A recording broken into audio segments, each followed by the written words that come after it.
இலங்கையில் கட்டமைக்கப்பட்ட இனப்படுகொலையின் தோற்றமும் இன்றைய நிலையும்.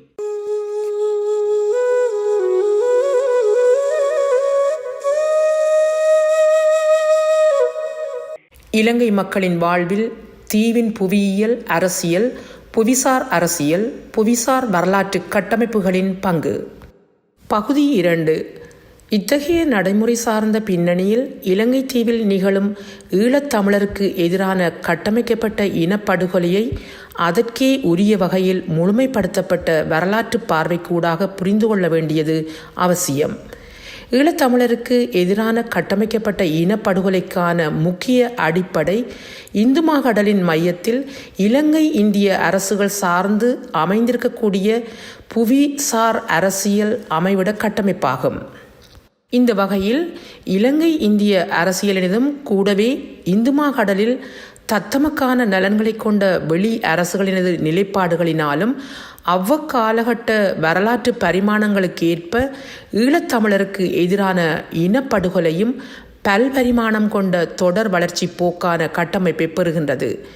இத்தகைய புவிசார் அரசியல் சூழலின் கைதிகளாய் விளங்கும் ஈழத்தமிழரே இதில் முதற்தர பலிக்கடாக்களாய் மாழ்கின்றனர்.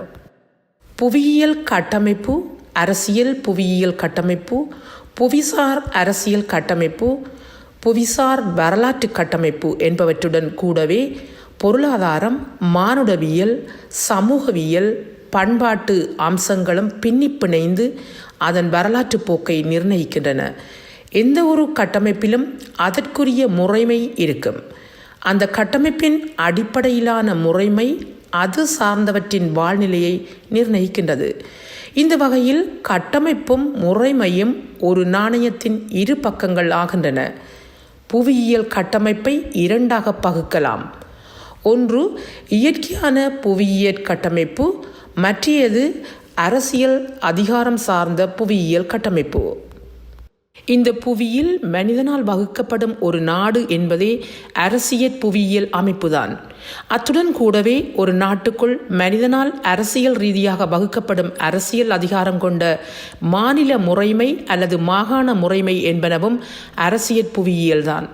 நிலப்பரப்பின் மீது ஒரு மக்கள் கூட்டத்திற்கு இருக்கக்கூடிய இனத்தனித்துவத்தையும் அரசியல் பலத்தையும் உடைக்கக்கூடிய வகையில் பிற இனங்கள் திட்டமிட்டு குடியேறுவது அல்லது அந்த நிலப்பரப்பை துண்டாடுவது போன்ற இனவழிப்பு செயல்கள் கூட அரசியல் புவியியல் என்ற வடிவத்துக்குள் அடங்குகின்றன.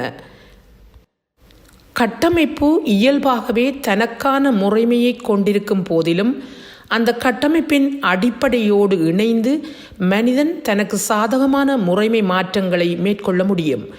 உதாரணமாக, அரிசியில் இருந்து நேரடியாக சோறு அல்லது கஞ்சி சமைக்கலாம். ஆனால் அந்த அரிசியை மாவாக மாற்றிவிட்டால் அதிலிருந்து அப்பம் அல்லது கூழ் சமைக்கலாம்.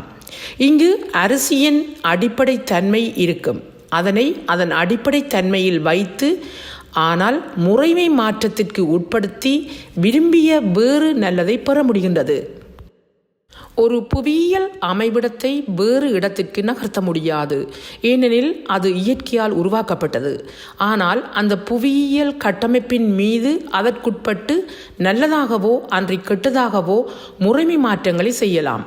இந்த வகையில் இயல்பான புவியியல் கட்டமைப்பின் மீது பலாத்காரமான அல்லது உணர்வு பூர்வமான அரசியல் பலத்தை பிரயோகிக்கும் போது புவியியல் கட்டமைப்பாக இருப்பது அரசியல் புவியியல் கட்டமைப்பாக பரிணமிக்கின்றது.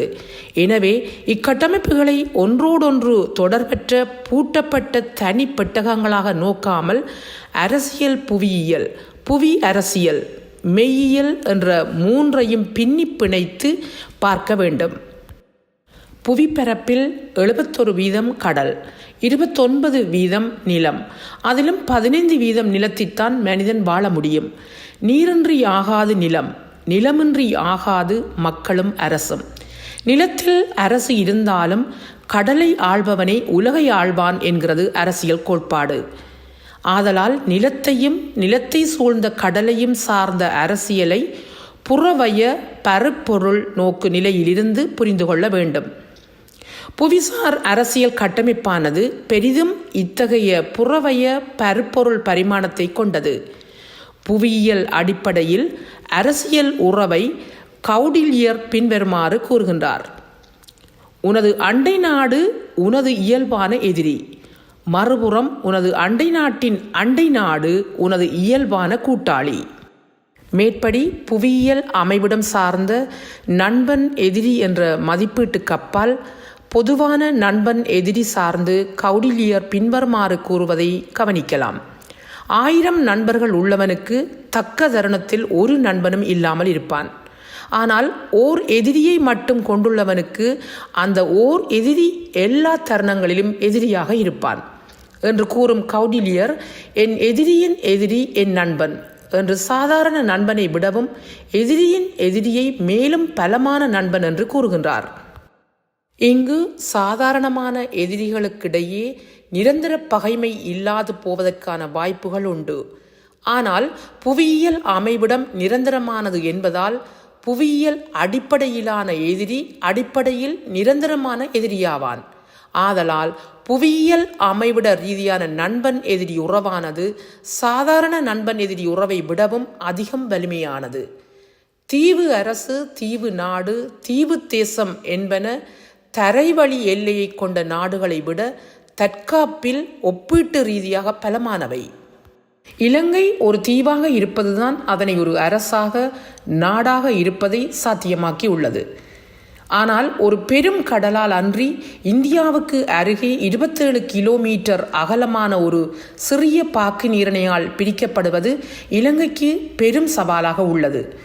அதாவது தீவு என்பது வரமாகவும், ஆனால் இந்தியாவுக்கு மிக அருகே தமிழகத்தோடு ஒட்டியவாறு இருக்கும் சிறிய பாக்கு நீரிணை என்பது அதற்கு சாபமாகவும் உள்ளது. அதாவது இலங்கைக்கு பாக்கு நீரிணை ஒருபுறம் வரமாகவும் மறுபுறம் சாபமாகவும் இரட்டை பரிமாணங்களை கொண்டிருப்பதானது இந்திய அரசியலையும் ஈழத்தமிழர் தலைவிதியையும் நிர்ணயிக்கும் கட்டமைக்கப்பட்ட இனப்படுகொலைக்கான அடிப்படையாயுள்ளது.